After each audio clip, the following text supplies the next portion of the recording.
خانہ اسمار دوران شان جامع افکار بادہ ارغوانی شنج عرب تحریر سے ساغر کرتاس کو اس طرح مملوک کرتے ہیں کہ ایک روز میاں آزاد فروخ نہاد سیر کر رہے تھے کہ ایک پیر مرد لٹھیاں ٹیکتے کانپتے کونپتے آن کھڑے ہوئے اور میاں آزاد سے کہا میاں ذریعے خط پڑھ دیجیے اور اس کا جواب لکھ دیجیے۔ میاں آزاد نے خط لیا، کھولا اور پڑھ کر سنانے لگے۔ میرے خوبصورت شوہر، خدا تم سے سمجھے ہیں یہ نرالا القاب انوکھا اداب ہے۔ دعا چھپڑ پر مزاج پرسی بالائے تاج بسم اللہ ہی غلط، ابتدا ہی سے کوسنا شروع الہی خیر۔ حضرت آپ خط پڑھتے ہیں یا میرے گھر کا قضیہ چکاتے ہیں؟ بھائی گھریلو جھگڑے سے آپ کو واسطہ، جب میاں بیوی راضی ہیں تو آپ کوئی قاضی ہیں؟ خدا کے لیے خط لفظ بہ لفظ پڑھ سنائیے، گھماس جھگڑے میں نہ پڑیے۔ ارے تو کہیے نا کہ آپ کی زوجہ مقدسہ کا خط ہے ماشاءاللہ۔ خیر صاحب، اب مجھے میاں بیوی کے جھگڑے سے کیا سروکار، خط پڑھے دیتا ہوں۔ میرے خوبصورت شوہر، خدا تم سے سمجھے، سکندر ظلمات سے پیاسا آیا مگر تم نے آب حیات کے دو چار قطرے ضرور پی لیے ہیں، جبھی مرنے کا نام نہیں لیتے۔ کچھ اوپر 100 برس کے تو ہوئے، اب آخر کیا عاقبت کے بوریے بٹورو گے؟ ہر دن میں شرماؤ تو ہزاروں نوجوان نوخیز کفن پوش ہوتے جاتے ہیں، لیکن تم تیہ سے موجود ڈنگو فیور بھی آیا لیکن مجھے کو تاؤ دیتے رہے۔ حیضہ نے لکھوں کا ہاتھ بھی چٹ کیے لیکن حضور بے حیائی کی بلا دور، حیضہ کے باپ کو بھی چٹ کر جائیں اور ڈکار تک نہ رہے۔ بخار میں ہزاروں حیادار چل بسے مگر تم اور بھی موٹے ہو گئے۔ ارے تم پر فالج بھی نہیں گرتا، لکوا بھی نہیں مارتا، لون کے جھوکے بھی تمہیں نہیں جھلساتے اور دریا میں بھی تم پھسل نہیں جاتے۔ 100 بات کی ایک بات، اگر حیادار ہوتے تو ایک چلو ہی کافی تھا۔ مگر تم وہ چکنے گڑے ہو جس پر عرقی انفال کے ہزاروں گڑے ہی پڑے، ایک بھی قطرہ نہ تھم سکے۔ واہ پٹھے کیوں نہ ہو، بس میرے پٹھے ہی ہو۔ ہے کس ساتھ میں تمہارے پالے پڑی، کس بری گھڑی میں تم سے بیاہ ہوا، ماں باپ کو بھی کیا کہوں، گر میری گردن تو کند چھری سے ریٹ ڈالی۔ اس سے تو کسی کنویں ہی میں ڈھکیل دیتے، قصائی ہی کے حوالے کر دیتے تو یہ روز روز کا کوڑنا تو نہ ہوتا۔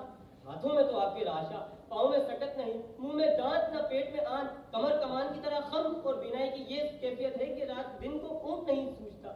جریب پھینک کر 10 قدم چلو بھی تو سانس کھل جاتی ہے۔ صبح کو ناشتے میں ننھی ننھی 2 چپاتیاں کھا لی تو شام تک کھنڈی ڈکاریں آ رہی ہیں۔ حاضر کا یہ عالم ہے کہ اپنے باپ کا نام تک یاد نہیں۔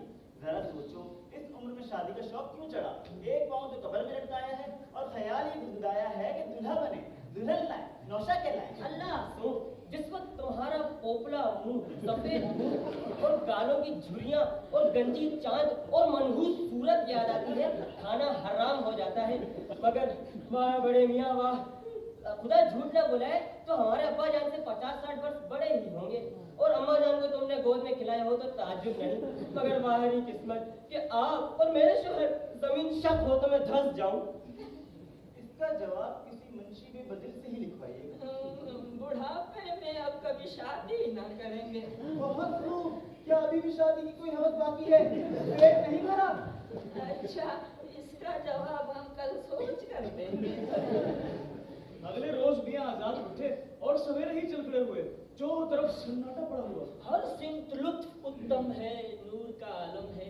جام گل قطرہ شبنم سے لبریز، نسیم سحری مشک بار و امریز۔ کہیں رندان ساغر نوش کا جوش و گل، کہیں سراہی باداؤں گلگوں کا بالکل، ادھر فاختہ خشک زنا، ادھر کمری کو پھونکنا، پپیہوں کی پکار، مریدوں کی جھنکار۔ جس شجر کو دیکھو نہال، ہر گنچائے گل زر سے مالا مال۔ کہیں بلبل چہک رہے ہیں اور پھول مہک رہے ہیں، کہیں قطرہ ہائے شبنم جھلک رہے ہیں اور تاروں کی روشنی سے چمک رہے ہیں۔ تھوڑی دیر بعد کانوں میں بھنک پڑی کہ ان کو کوئی پکارتا ہے۔ ادھر دیکھنا او ادھر جانے والے۔ یہ غیب کی آواز کیسی؟ پیچھے پھر کے دیکھتے ہیں وہی پیر پرتوت جسے اس کی بیوی نے خوبصورت شوہر کے القاب سے یاد کیا تھا اور خط میں خوب آڑے ہاتھوں لیا تھا۔ مزاج شریف، کہیے آج کوئی اور خط تو نہیں آیا؟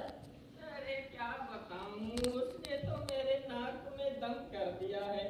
سچ پوچھو تو جس دن سے بیاہ لائے ہیں میری تو ناک ہی کٹ گئی ہے۔ ایسی تنک مزاج نہ کبھی دیکھی نہ سنی۔ مجال ہے کہ میرے ناک پر مٹکی بیٹھے اور میری ناک ہی اڑا لے جائے۔ ذری سی بات کیا ہوئی تو تنک گئی۔